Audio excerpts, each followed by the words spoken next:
Hello, and welcome to episode 28 of Women in Manufacturing Association's Hear Her Story podcast.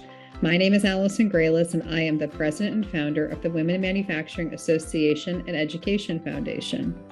As your host, it is my great pleasure to introduce you to our guest for this episode, Joanna Cooper.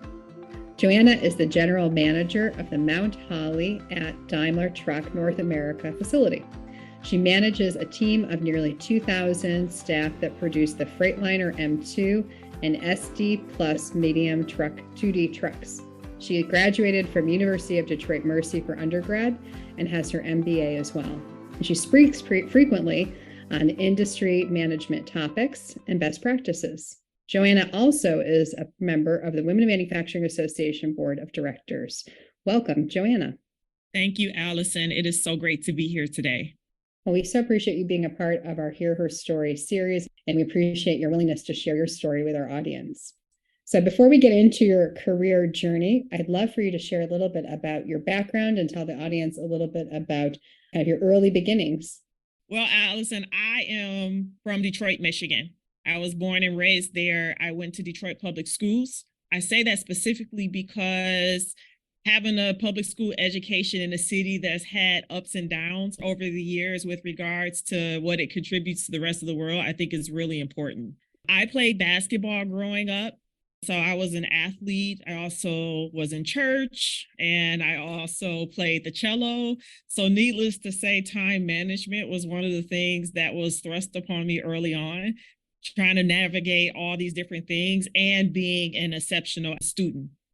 So I went to the University of Detroit Mercy, which you had identified in the introduction. I got my bachelor's and my master's degree from there. I also played Division I collegiate basketball, and that was super awesome. Extracurricular activities, I thought about that question when we were looking at the pre-read. I don't know what I like to do besides basketball and music because I didn't have time to do much of anything else. But my family has been the large part of my story. They're my backbone. They're my support system.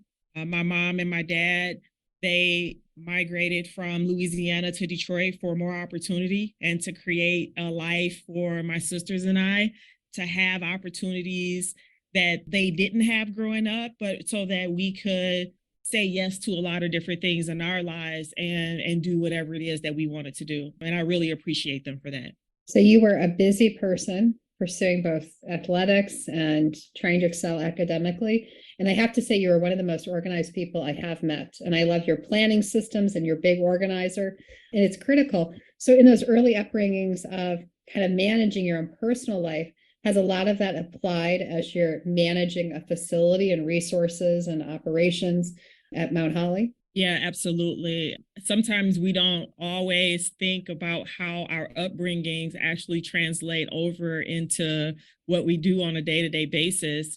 I think that being able to choose when to say yes is something that I carried over. Like I had to play basketball, right? I had to participate in church activities, and I had to do well in school. And in order to do that, that meant that I needed to learn how to say no to doing certain things. And sometimes that meant not going with my friends out for the weekend because I had a basketball tournament, right? And being able to selectively choose where did I want to invest my time and where would I add the most value? And always being in that self-reflection of, am I still doing the things that's making me happy? Right? As I progressed through my life, I ended up having to say no to playing the cello when I went to college because I wanted to be a D1 athlete. I wouldn't be able to manage those things. As I have progressed in my career, I don't play basketball anymore, but I've transitioned that to doing other things that make me happy and doesn't expose me to as much injury as sports does. But there's always this, plan, do, check, act cycle, right? That check in to say, hey, is this still serving me? And I apply that personally and professionally as I've navigated through my career. That's so bright. And, it's sad because so many of us figure that out later in the game. And it sounds like you realized that pretty early on because you had so many demands on your time with athletics and church and school. I personally really was challenged with that for many years, and still probably it's been the last decade of my life where I think I've seen it most as I was trying to integrate kids with career, with friends, with service. And it's really tough to say no, because I think many of us want to help out. We have these great kind of personal interests in areas, but our time is limited. It's one of our most valued resources. And I think for any aspiring woman who wants to be successful, both personally and professionally, you have to say no, as you said, because otherwise you will drown yourself in things that don't add value to your life. And I think one of our past podcasters and one of your fellow board members, Tiffany Diebel-Nixdorf, said it well. It's kind of that evaluation of how you spend your time, treasure, and talent. And I remind myself of that constantly since our episode. And I think it was kind of a nice way to wrap it up, but so important to evaluate where we spend that time, which we know is limited for all of us in a busy day. Yeah. And I think that the last few years have definitely shown that when we talk about women in the workplace, and especially women in manufacturing is not as flexible of an environment as other areas of the business. It's fun. I am an advocate for women to come into this space. However, I'm still challenged to this day with the same thing. Am I spending my time in the right places? Where do I add the most value? And as a professional that also wants to have a family, right, that wants to do other things, right, how can I stay at the table? How can I stay in the game and manage all of those other aspects of our lives that are also important, that need our time? And so it's a constant reflection. Unfortunately, the one thing I can say is it'll never change, right? I'm not as great as it as I want to be. I think we all have the same conversations with ourselves about where should I be. But on the other side, I hope that that piece of my story gives others a little bit of relief that they're not alone and that they're not the only ones trying to figure it out. And as you said, you're not the only one who goes through this. And so many women, especially, they rise in their career, they have great aspirations, but they also want to pause maybe and have a family and have kids. And it's one of those difficult decisions that we see, again, so many women leave leadership. So many women leave the workforce at that period where they're at that fork in the road and they're trying to figure out, okay, how do I navigate this? Because we all have dual interests. It's not just work. That doesn't, I don't think, satisfy any one person individually. You need those other things that are satisfying you. So that is really tricky. I know for me, I made the decision to work part-time for a few years while my kids were kind of at very early stage and younger. But that's not for everybody, and everyone's got to figure out the right fit for them.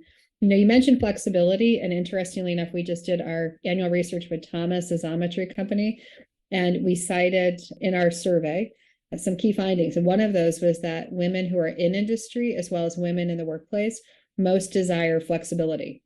And you cited that manufacturing is tough because it's not the most flexible industry. It's not the most flexible work environment. What are some of those challenges you see, especially because you are managing a plant? And how have you worked around some of those limitations around flexibility? That's a very good question, Allison. I would say first, communication. A lot of times we go into jobs, we go into situations, and we're not honest about where we are, what we want, and what success looks like. I feel very comfortable with sitting down and having a conversation with my boss, who is a man, but also a good leader, a really great leader, actually, to have a conversation with him about where I am, not just about the business, but where I am, what I need. And he does a good job as a leader also to make sure that I'm keeping in mind some of those other aspects of the total life and not sacrificing one account for another. And he holds me accountable to that. So being willing to communicate first and foremost, and having that psychological safety with a leader where you can lay it out on a table and partner with them to find ways to make it work is really important. The second piece is, as manufacturing is transforming and as you move into leadership, that question of where do you add value is very important. Because if you are doing the work of someone that you hired to do, then you're spending your time, your treasure, and your talents in the wrong space. And if we can take a step back and look at our lives and our responsibilities and our roles from a bird's eye view and really try to data mine where we add value, we can oftentimes find the flexibility that we need. The third thing that I would say is set up an ideal week. Like, that's one of my tools that's in my planner that I know that I carry around with me everywhere. what does your ideal day and what does your ideal week look like? And then structure your calendar and structure your time based off that ideal. Will you get it right every single day? Probably not. But the more you do it, the more you reflect on it, the closer the allocation of your time meets what's in your ideal week. And then oftentimes when we do that, we find that we didn't need a lot of time to do the thing. We just needed to make space for it. Yeah, I love that. I mean, I think that's great advice talking about setting out that ideal week, having open, honest conversations with your leaders or managers or supervisors about what you need. Don't hide if you need certain things or if there's resources that you're challenged with. And I think also you mentioned psychological safety, and I know that's a big topic and there's lots of conversations around that. How do you embrace psychological safety with the people that report to you in your work environment, that your culture you're creating at Mount Holly? I think psychological safety cannot be enabled first without me being able to lead myself. Oftentimes where we end up causing trauma or making withdrawals from our relationships with our team is when pressure is rising and you feel the tension or you didn't get enough sleep or something happened, right? And you reacted versus actually responding to the situation and understanding where you are. And so being willing in those spaces where you misstep to apologize and to backtrack and to be honest with the fact that, hey, I didn't get it right this time, but I understand what the expectation is from a behavioral perspective. And, I violated this agreement that we had. That's one. Secondly, I think psychological safety also has to include honest and open feedback. We oftentimes skirt around giving people feedback that can actually help them be better because it's difficult feedback to deliver and it doesn't help anyone. So Amy Cuddy talks about it a lot with psychological safety, and she has the matrix and the table. There needs to be a blend of discomfort as well as progress and growth that is evenly balanced, where you're uncomfortable enough to keep growing, not too comfortable to stay the same and not progress. And then thirdly, when it comes to psychological safety, just be a human, right? One of the things that I have coined is this set of values, and the leading set of values has the word authenticity. When people know who you are, that covers a multitude of sin. But in order for it to cover it, you have to be willing to show people who you are. And that makes all the difference. I think so often people are trying to live a persona that is sometimes way beyond and way farther away from who they really are when they go home behind closed doors. And I don't think many people can be successful without being, at some point in their leadership trajectory, authentic to who they are as a person. And I think it's changed a lot. I think from when I first got started professionally 20 years ago, and when you did as well, I think standards have changed for what a leader looks like. And I think we can be more authentic than we ever could. I mean, I remember when I first started my first job, feeling like I had to read the Wall Street Journal and I had to look at stats for ball games and just so I could conversationalize at cocktail parties. And I thought, I have no interest in this stuff. And I get it. There's value in knowing some of those things about sports and different conversational topics, but I need to be authentic as well to the things that interest me, the things that I take pleasure in. That's part of me versus what I think people want me to be. Correct. And authenticity doesn't mean I just get to show up how I show up every day, right, and you're just supposed to accept it, because I think that's a misnomer. Authenticity still requires you to understand your personal style and how it fits in the system, or in the ecosystem is the better way to put it, of the people that you're working with. Right? Because we're all very different individuals. So I personally have a direct personality. So what that means is I have to give a lot of disclaimers, because if I don't, what I say can be translated into being too harsh or aggressive, which, we hate these words. I have to recognize how I'm perceived. And then that doesn't mean I change who I am. I'm still fundamentally who I am, but I adapt my style authentically in order to be effective in what it is that I do. Explore new horizons at WIM's annual Summit Conference, taking place on September 25th to the 27th, 2023 in sunny San Diego, California. Hear inspiring keynotes from industrial leaders from Boeing, Clorox, Siemens, and more. Participate in plant tours at leading manufacturing facilities, including Taylor Guitars, Sherwin-Williams, and NASCO. Engage in breakout sessions with expert presenters and network with more than 1,000 of your peers from across the country. Make the most of your summit experience by taking part in volunteer opportunities, traveling dinners, and the Horizon 5K. And celebrate women in manufacturing at our annual Hall of Fame Gala on September 26th. Virtual passes are also available. Get the details and register today at womeninmanufacturing.org/summit. You make it, let EMC protect it. From tailored protection to essential coverages, EMC insurance companies can provide your manufacturing business with the right insurance to keep your operation running smoothly. Plus, with nearly a century of safety experience, we know how to help manufacturers prevent accidents and costly losses. We go beyond the basic loss control survey, working with you to create custom workplace safety plans. And to help keep safety top of mind and at your fingertips, we provide a variety of online tools and on-demand trainings, available whenever you need them. If an accident does occur, we're always ready to respond with local, personalized service to help you recover quickly. From prompt, fair claim settlements to effective return to work strategies, you can count on EMC to help you maximize your uptime. Contact your local independent insurance agent today or visit emcins.com to find out how EMC insurance companies can help you protect your manufacturing business. I joined an apprenticeship program instead of jumping right into a job because I wanted to continue my education. In college, I completed 2 certificate programs, and that put me halfway to a degree, and I was looking for a way to finish that degree. And the apprenticeship program gave me that because they pay for my schooling while I'm also working. Sarah Langvin with Trump is one of the many successful women who have gone through a registered apprenticeship program. These programs are proven to attract and retain a strong, solid workforce. I would 100% recommend an apprenticeship program to other women. I've met so many amazing people and done so many fantastic things, and it's been very beneficial to start my career in this way.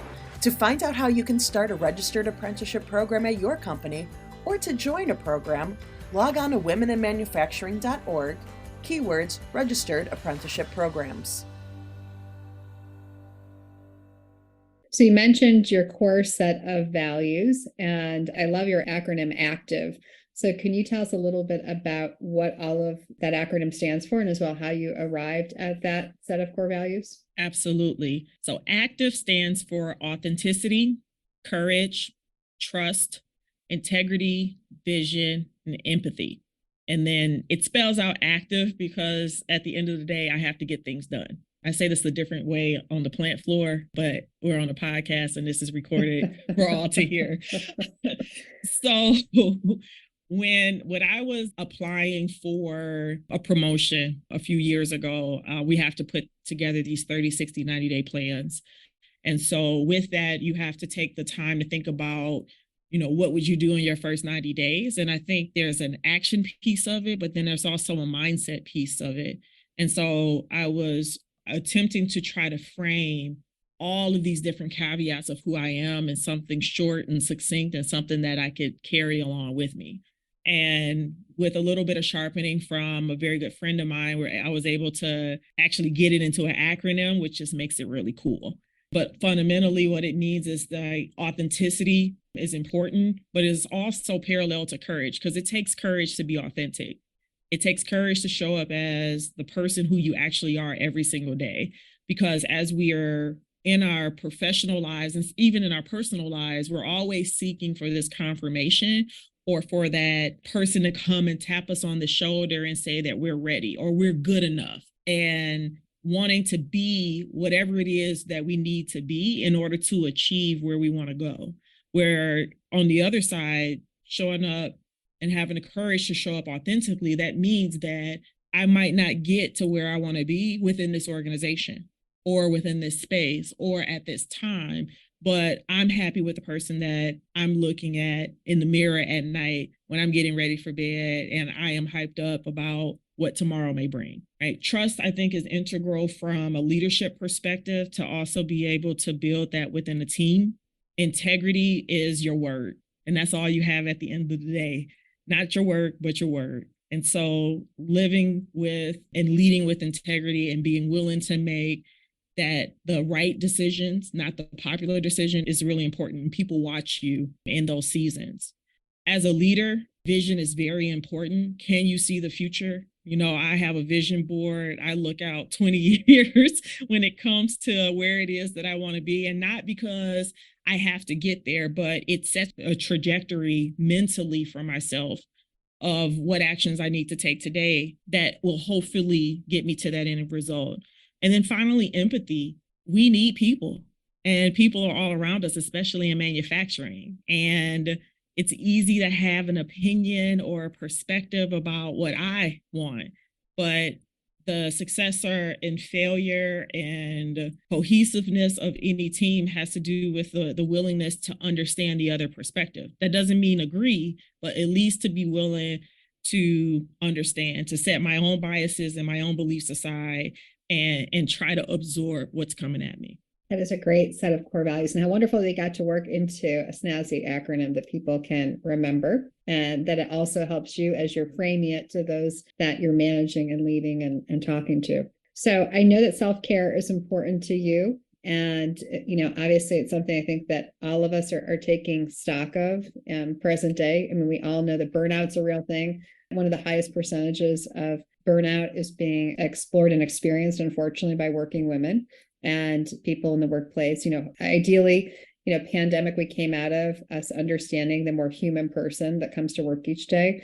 But self-care is really important. I know that one of the things that I have found with myself is that you talked about scheduling. I have to schedule for exercise each day. And for me, exercise right now is getting, at least a half hour of walking in a day where I can be outside, experience nature, get steps in, feel good. It gives me time to reflect. Why is self-care important to you? And what do you do to prioritize it? Self-care can mean a lot of different things. So I think self-care is really important because we have to refill our cup.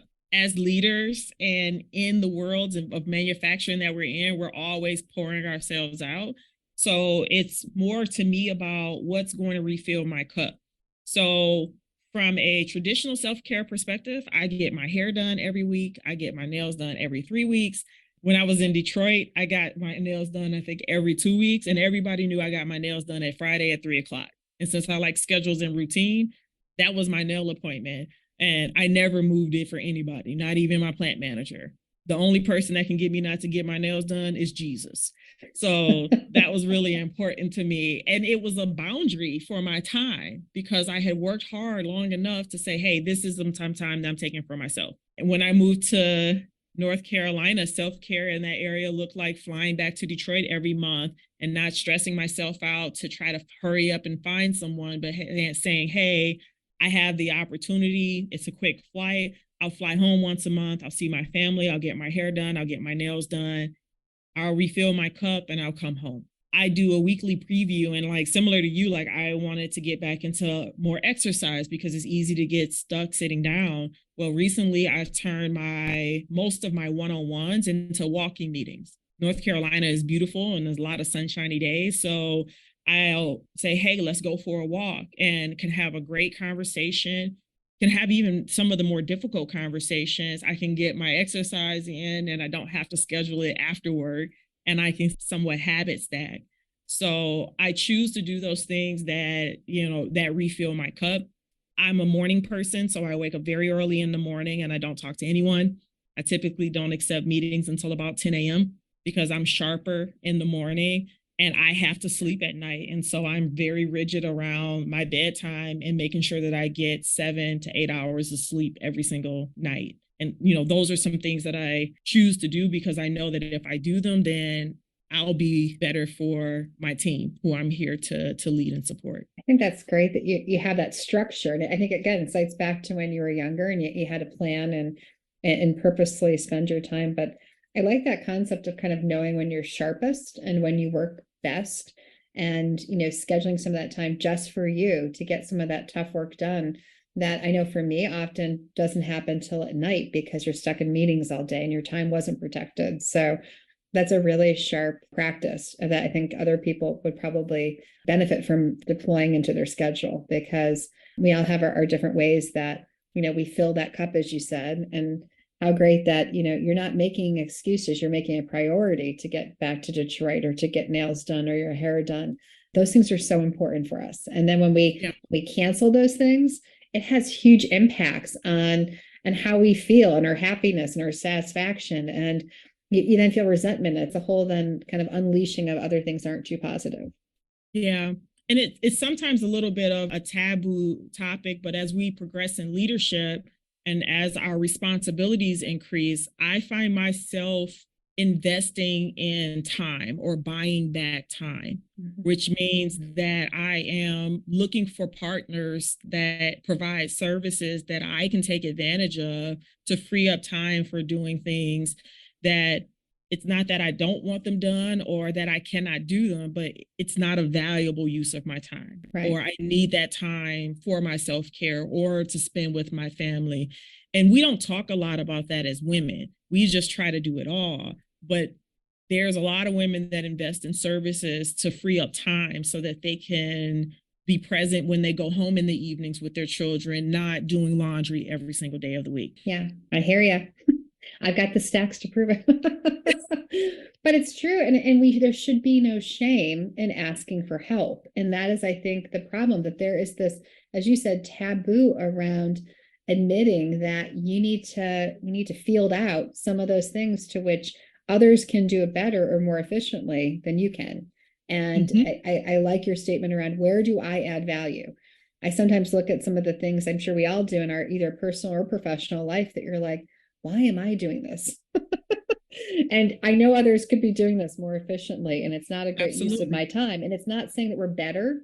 As you said, we're not better than that task. We're not at a different hierarchical level. It's just saying that this isn't the smartest and best use of my time and organizational time or whatever it may be. So I think that's a great piece of advice. And I know I did not practice that when I had little kids, especially, and I would kill myself to try to volunteer for 80 million different things and make cupcakes for bake sales. I'm like, this is stupid.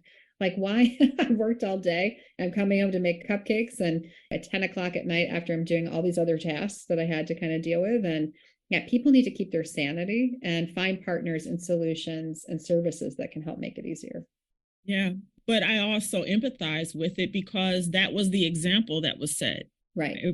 My mom woke us up every morning and made us breakfast. And then she went to work her corporate job as a manager all day and came home to help us with homework and do dinner. And my dad, he helped with homework. He picked us up. But the example was that the parents did it all, or you did it all, because it was your responsibility as being an adult.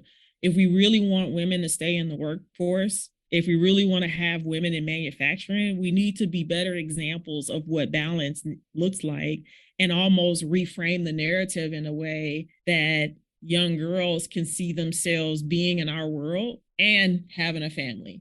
And I would be crazy if I didn't tell you I had figured it out, because, that's still a desire of my heart, but it definitely isn't easy. And there are not a lot of role models in that space. There's some, and I'm grateful to have met them, but there are not a lot of role models in that space that really gives the inkling, like, say, hey, I can do this. Because that seed needs to be planted when they're young. I hear you. We've got to show young women that it's not always going to be easy, and you have to ask for help, and that we have to break these modes and these models that we've showed us what family is and what roles and responsibilities each partner has in relationship.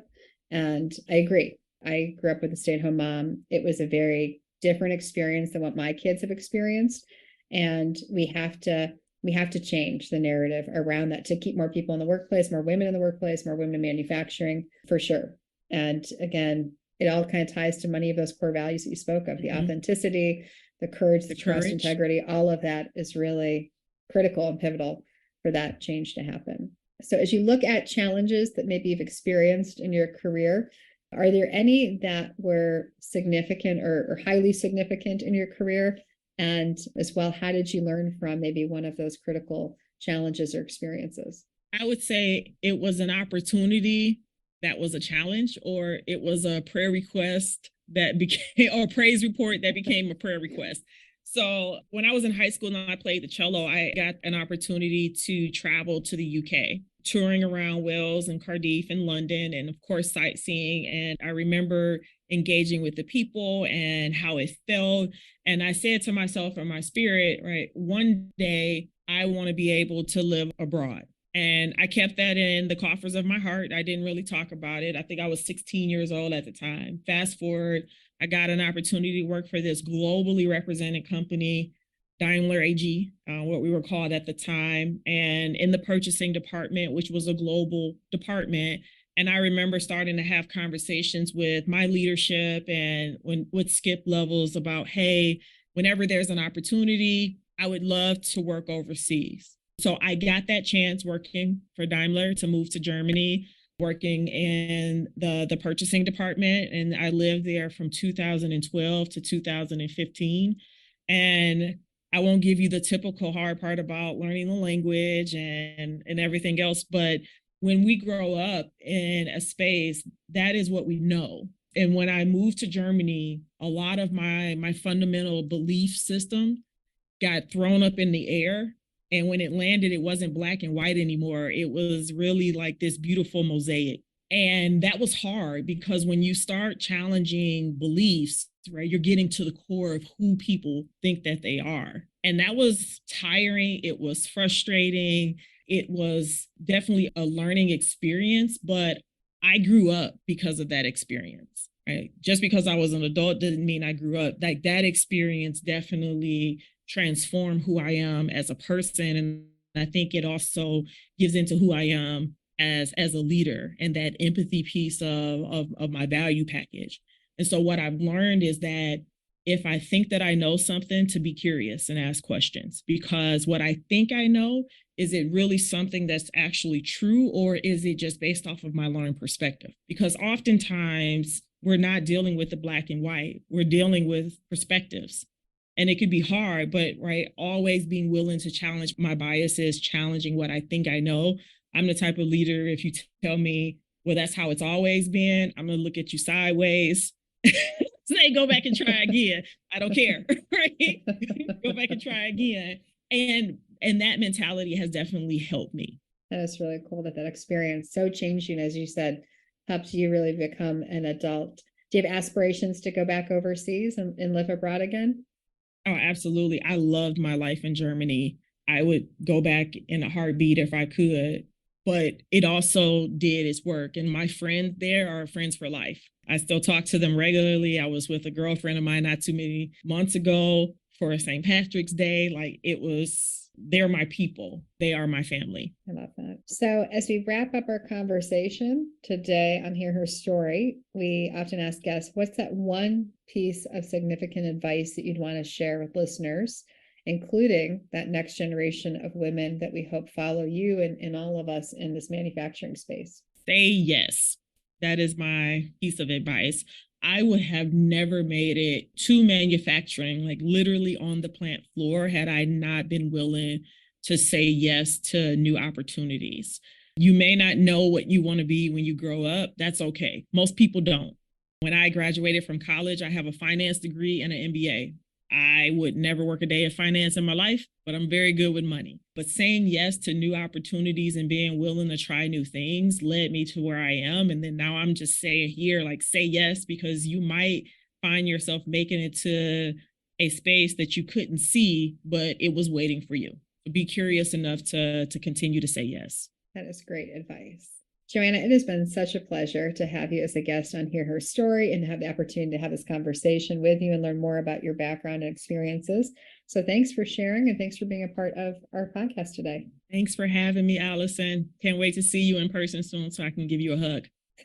Likewise. Thank you for listening to Hear Her Story, a podcast produced by the Women in Manufacturing Association.